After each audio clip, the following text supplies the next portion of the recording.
ไม่สงครามบอมเฮพี่น้อง FC ของข้าวพี่น้องชาวไทยในเมืองไทยหมดขึ้นทุกทีทุกตั้งผู้ผู้แลนเนี่ยค่ะเนาะพี่น้องหนุ่มหายใจยิงผู้อันสนใจปลาวาสนาหอมข่าวถอมเงาเกี่ยวกับไปลองเงาลายวันมึงเนี่ยค่ะเนาะวันไม่ได้ก่อข่าวเขาใจวันช่วงข่าวคึกต้นกุลองเนี่ยค่ะเนาะวันไม่ได้ก่อเมียนนาวันที่7 เดือนที่7 2026นั่นนะคะเนาะเมียนมาในวันอังคารนะคะเนาะตอนมันก็ข่าวเดียวหูคอข่าวเกี่ยวกับได้ลองข่าวนอกเมืองเอาไรนอกเมืองนั่นนะคะเนาะอาจจะได้มาต่อไต่ขนาดนี้เปลี่ยนเป็นภาษาความรัดความใจเฮานั่นเสียหนังหือปอมพี่น้องคนเมืองไทยปอดปื้นกูเจ้ากูโดนกูปาเนาะเพราะอะไร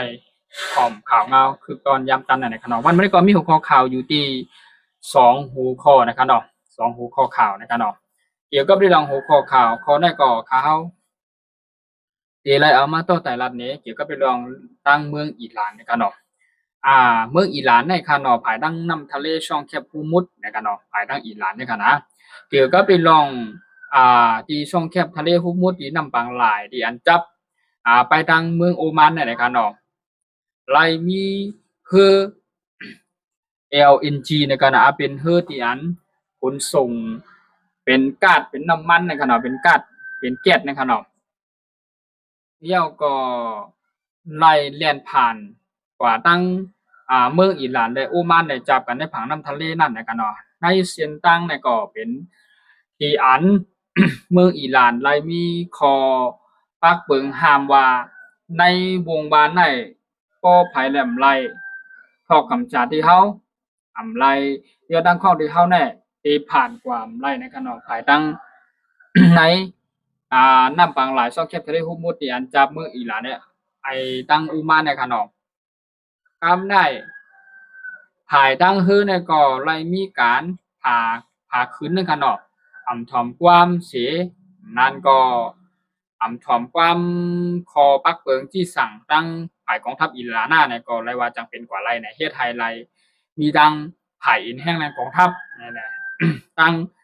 ในหัวปากเต็มแน่70%เนี่ยเป็นตั้งอิหร่านนะกองทัพอิหร่านได้ยื้อหมากหลง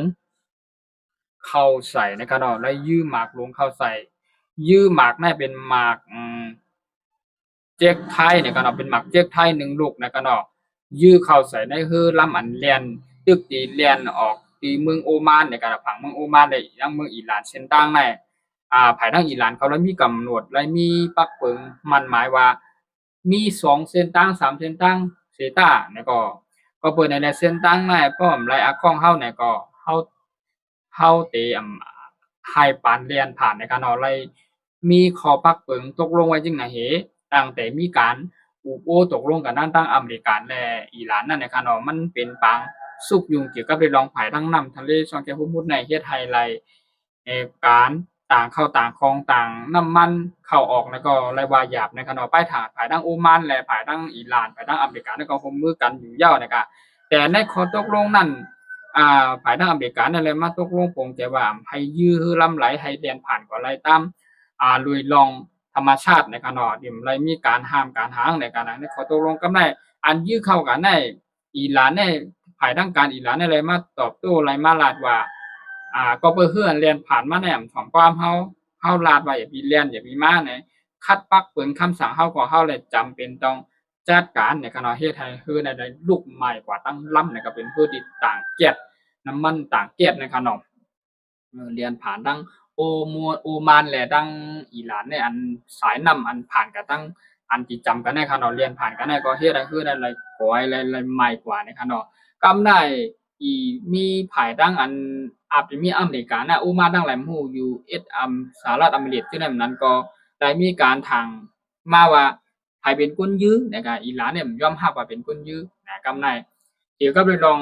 เงาลายที่ได้นำทะเลสองแคบฮูรมุสเนี่ยปีเป็นปางตึกกันกว่ายาวนานกว่าไรนะครับเนาะเพราะว่าเป็นปางตึกกันยี่กันกว่ายาวนานเทียงไหนมันก็ดีมีพรจ้าของมันกระทบต่อบนห้องว่ามีพรจ้าของมันต่อเมืองเนี่ยเกี่ยวกับเรื่องน้ำมันรถน้ำมันก๊าซมันก็ดีกาขึ้นเทียงนะครับเนาะนั่นก็จังอะไรเป็นปางตึกกันทั้งอเมริกาและอิหร่านแทงก็ในอเมริกาได้อะไรมาห้ามจึงไหนเพิ่นได้ยื้ออิหร่านเนี่ยกำนำอิหร่านได้เป็นคนยื้อใส่ก็ในอิหร่านทำมายอมรับในอเมริกาเนี่ย อาจสิมีมาตรการจึงหืออาจสิมีแนววิธีการจึงหือแต่ไปฮู้ไปล่ามไล่ในปัญหาในการเนาะจังเป็นปางตึกกันและตอบโต้กันเที่ยงกำหนึ่งน่ะที่ก็ไปลองอิหร่านในเมืองจับเมืองโอมานมันก็ทางอเมริกาเขามีและมีนาติพลพรไปปักฐานทัพอยู่ในแม่น้ำทั้งอเมริกาเนี่ยทั้งอิหร่านทั้งโอมานในขณะภายน้ำช่องแคบอุมุดแน่แต่ละภายเนี่ยก็มีกองกำลังเอ็นเฮียงไปตัวถึงกันอยู่ในการไปตัวถึงเขตคุ้มกำอยู่นะคะเนาะเฮ็ดให้อิหร่านแน่รายมีการยื้อใส่เฮือลำในก็รายว่าเมื่อป่วนมาเนี่ยยื้อใส่เฮือสิงคโปร์เนี่ยทิ่นธงชาติสิงคโปร์นั่นก็อเมริกาได้ตอบโต้จัดการเป็นกำหนึ่งก็อิหร่านขึ้นตอบโต้มากก็ดีเมืองอเมริกาแทงกำในก็อิหร่านทำเป็นก้นยื้อใส่ในอิหร่านนั้นย่อมภาพในกองทัพเอ็นแห้งอิหร่านย่อมภาพดีในทางอเมริกันเขาดีเลยใจเอ็นแห้งหลักนักจัดการอิหร่านแทงกำหนึ่งในรายว่าเป็นคอพิษบักเปิงและอำเภอถูกเมียนในแหละจังไรเป็นปางพึกกันกว่าข้าวยาวในมือนั้นนั่นเลยครับเนาะมันก็เลยว่าเป็นขาวเงาแลเงาลายอำเภอแคมแลบตอนตาในนอกเมืองแลตั้งภายตั้งในนำปังหลายช่องแคบจะเลยโฮมพุดนั่นนะครับเนาะวันในก็ข่าวแลมาต่อไต่ไทยรัฐนี้เป็นเกี่ยวกับไปลองหูข่าวข้อที่1นะคะอิหร่านไล่จ้อยเอ็นแห้งหรือกองทัพได้ยื้อใส่นะครับจ้อยหมากเจ๊กท้ายนะครับใส่1ลูกเฮ็ดได้คืออะไรใหม่กว่าอันต่างเกียดหรือน้ำมันนั่นใหม่กว่าตั้งล้ำนะครับเนาะมาแทงหูข่าวข้อที่2เอาแทงยาวขาก็ได้เอาแทงยาวอันนี้ย่ำไหว้ขนาดย่ำไหว้เลยว่าเกี่ยมไม่ขนาดหูข่าวข้อที่2นี่ก็รัสเซียนะครับเนาะรัสเซียได้โจมตีใส่เข้าไปในเมืองยูเครนทั้งกำหนึ่งนะครับเนาะแล้วก็ย่ำไหว้ตบกันวันที่6มาวันที่7ก็หายกันทั้งกำหนึ่งครับในเป้าหมายในตั้งยังรัสเซียเนี่ยตบเข้าในเมืองยูเครนเนี่ยหายบ้านหนึ่งโรงงานอันที่เฮ็ดหมากกองเนาะโรงงานอันที่เฮ็ดโดรนแล้วก็โรงงานอันที่เฮ็ดคือไล่คนขับแล้วก็มีคนขับนั่นเนาะเป็นภายในซุ่มซึกแลภายทั้งกองทัพทหารกูติจูอันอยู่ในหรือว่าในเมืองกรุงเคียบนั่นก็หน่อยเฮ็ดให้รัสเซียในไล่มีตั้งยิงยิงเป้าหมายปล่อยหมากลงเข้ากว่าเที่ยงในจ้อยขีปนาวุธร่อนในคณะจ้อยขีปนาวุธร่อนเนี่ยจัดการเข้ากับนาขีปนาวุธอะไรว่าเป็นอาวุธที่อันฮาวแห้งในคณะอันฮาวแห้งแล้วก็อันใจขีปนาวุธใหญ่ยื้อเข้ามาในเมืองยูเครนเนี่ยในกรุงเคียบเนี่ยตบปันที่อันเป็น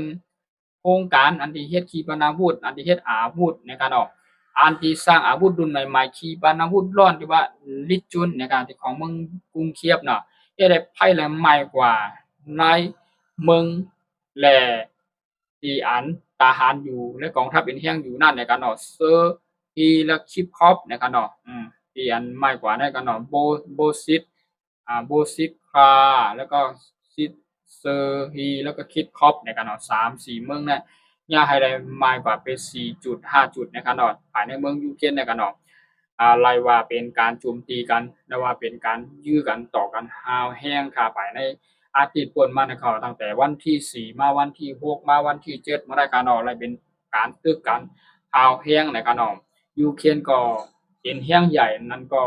มีภายทั้งจุ่มชาติสมาชิกนาโตและจอยคามาสิต้าเนี่ยก็แม่ตัวอันที่ป้องกันตัวอันที่เฮสกัดภายทั้งเหนือกลางเฮาแล้วก็ไปมีอะไรเตรียมโทนหัวปากเต็มเนี่ยก็เลยมีตั้งตกย้อนย้อนตั้งเกิดเทียมอยู่ภูเมืองไคไลตัวป้องกันแพทที่ออดตัวป้องกันภัยทางอากาศที่ว่าในขณะตัวในก็ไปไล่มาปักตังในเมืองแหละเฮ็ดให้หมากรัสเซียเนี่ยหมากละลายมีหลายๆลูกอันเฮาเฮียงเนี่ยตกลงใส่ในองค์ตีในเมืองยูเครนในกรุงเคียบหลายปีหลายจุดนะครับเนาะกำนันเลือเสือนั่นเห็นก็กำนันภายทั้งยูเครนก่อนไล่มีการจบมีการตอบโต้ในทางหน้าตอบโต้ออกมาตอบโต้ตบปันขึ้นในขณะไล่มากำนันไล่มาจ้อยขีปนาวุธมันคงยึงเข้ากับที่ในห้องน้ำมันที่อันใหญ่ที่สุด ใหญ่ที่สุดของในเมืองราชาคณะกำนันอันตึกกันมาจะได้ห้องน้ำมันในกาฮือสีตาเนี่ยก็กำนันห้องน้ำมันในอันใหญ่ที่สุดในเมืองราชาที่เตคณะยูเครนอะไรใจมากลงยกเข้าที่อินแห้งลงมันขนาดเฮ็ดไทยไผ่ผ้าเฮ็ดให้น้ำมันถึงจะมีอะไรขาดแคลนนะครับเพราะมีน้ำมันในไผ่ผ้าก็รับในขนาดก็เปิ้นในสิแลภายดังห้องน้ำมันแลเป็นห้องไฟฟ้าตัวนั้นก็มันเฮ็ดให้มีการอันที่ส่งเข้าหมักมือจืนยามภายทางทหารอันที่เฮ็ดลักนักกองกลางเมืองรัสเซียเลยว่าเป็น องตีรวยรองสำคัญของรองใหญ่ของเมืองรัสเซียเหมือนกันในการเนาะกำในอีอันรัสเซียไล่ญาโจมตีฮาวเฮียงในที่ห้องมันที่ใหญ่ที่สุดของเมืองรัสเซียนะคะนะรัสเซียได้ไล่มีตัวป้องกันนะบนห้องว่าระบบตัว S4 ปากนะครับฟัมป้องกันอยู่2ตัวนะครับเนาะไอ้ปากไว้ที่นั่นถึงมีว่าไล่มีตัวป้องกันตัว S400 ทำป้องกัน2ตัวไว้เสียต้าเนี่ยก็เปิดในแสดงไล่เฮ็ดให้ทั้งยูเครนไล่ปล่อยทั้งโดรนแล้วก็จ่ายหมากหลักนักกองกลางคิดว่าพูดหลายมิลและกองทัพอีกนี้ยังดังไปในการหาในยืดถล่มใส่ทางนะครับกำได้ตัวป้องกันภัย S4 ปากแน่ทำที่ว่านั่นก็อ่ำอ่สามารถที่สกัดได้หมดแล้วก็มีให้เข้ากว่าและลูกผลก้อยพังนำเพียงมีพองในการต่อหนังมีตัวเฮและตัวป้องกันภัยทางอากาศขนาดตัว S4 ด้วยในขณะยังป้องกันนำอะไรว่าหมากนั่นก็ภายต่างคนต่างภายที่มีหมากมามือจึงย่ำรักนักของกลางให้ยังไผมันแหนกำได้พอมาวนเรื่องถึงเราเงาลายของเมืองรัสเซียและยูเครนถามว่ามันดีขึ้นก็มันเป็นนักกว่าเทียงไหนกำไรฝ่ายทางยูเครนก็ยอมรัสเซียก็ยอมทางยูเครนตบกันมาเมื่อวันที่6แล้วตบกันเที่ยงมาวันที่7ไอ้คะแนนด้วยหมักรักนักกองกลางกูเมียวจะเอ็นเฮียงอันใหญ่ลงหมักมีหลายชื่อแล้วเมียวฝ่ายทางรัสเซียก็ตบเข้ามาในเมืองหลวงของยูเครนก็ยอมออกมาตอบโต้ตาบข่าวในเดียนรองใหญ่อองตีอันรองใหญ่ต้นตาเมืองรัสเซียในหนังคือมันตีมีการที่อย่างก็ให้เครื่องลงนั่นตบปานที่อันห้าวเฮียงเตรียมเป็นโฮงกันน้ำมันใหญ่ๆในแลเฮ็ดให้น้ำมันรถน้ำมันกาเฮ็ดให้ไฟฟ้าอันอยู่ในเมืองรัสเซียก็ไล่ลูกก้อยกับเฮมกาไล่มีคอนจ้าหรือมันตอนต่างในเมืองรัสเซียเหมือนกันเนี่ยนะมันไม่ได้ก่อเกี่ยวกับไปลองดูข่าวค่ะเฮาใจวันช่วงข่าวคือต้นกูลองไรเอามาต่อไต่ไทยรัฐนี้เปลี่ยนเป็นภาษาความรัดความใต้เท่านั้นหนังหรือบ่มีพี่น้องคนเมืองใต้เฮากูเจ้ากูตนกูป้าปกติไรถ่อมขาวงาคือตอนยามกันนั่นไหนก็ดอกเฮาก็จังไรมีหัวข้อข่าวว่านี่ครับหมายข่าวที่1เนี่ยข่าวก็รัดโดยรองอิหร่านนั่นก็ในทะเลช่องแคฮุมุดไรเป็นการยื้อกันเดือดกันแทงก้ำนึงเนี่ยประเทศไทยคืออันเรียนสูงน้ำมันหรือว่าก๊าซนั่นมากกว่าในน้ำปังหลายนั่นนะครับเนาะกำได้ครับหมายข่าวข้อที่2ก็ภายทั้งรัสเซียและยูเครนโตกันแทงก้ำนึงปัดกันกว่าปัดกันมาไผก็ย่อมไผในก่อนไล่ว่าเป็นอันลู่ซุ่มปล่อยนำหิ้งไผหิ้งมันในการเนาะเกี่ยวกับเรื่องหัวข่าววันนี้ก็มีอยู่2หัวข้อนั่นในการเนาะว่าหนังไหนข่าวใจวันช่วงข่าวต้นต้นมุงรองในการเนาะย้อนให้ปอมีน้องเขาอยู่ดีจีนวันตัวใจ2เพิ่นกัดเย็นคำชาก็ไล่ซีหมอว่าอยู่ในวันในเมืองใต้ปอดปืนกูเจ้ากูโดนกูป้าเนี่ยก็สังเจอว่าผู้สนใจถ่อมข่าววาสนาข่าวถ่อมเงาคือตอนยามตันนั่นเนี่ยจึงหือเนี่ยก็อย่าลืมเข้ากากดไลค์กดแชร์กดติดตามบันข่าวหนังหรือโปรเตไรติดตามข่าวสารวันเมืองในยามคือตอนยามตันนั่นนะครับข่าวนอกเมืองก็ดีในเมืองก็ดีกำนำข่าวเกี่ยวก็ไปลองนอกเมืองแลข่าวที่อันเอาไล่นอกเมืองนั่นอาจเป็นปังตึกกันอยู่ในยามมือหรือในขนกำนำตาเหลียวในวงวางในก็ดีมีรัสเซียยูเครนในขณะอิหร่านอเมริกันกึดกว่าอีดออดปอดตอนนึงเย่าในกำในจังว่าอะไรมีเปลี่ยนการยื้อกันในทางกำนึงในช่องแคบทะเลโฮมุดในยื้อฮือไฮแตกให้ใหม่กว่านั้นภายทั้งอเมริกันก็ดีมีการออกมามีมาตรการหรือว่าที่ตอบโต้กันก็คือได้ไปจังล่ามอะไรในขณะอาปีเรื่องการทางให้ในกำลังห้ามมันก็อาปีตอบโต้กันใหญ่ในกำลังไปด้วยแลมีข่าวมาขึ้นใหม่ๆขึ้นมาเลยมาอัปเดตดูมันก็เป็นเรื่องข่าวใหม่ๆจะมาแล้วก็ช่วงคนเดียวนะครับไปสู่ตัวกันแจ้งข่าวไป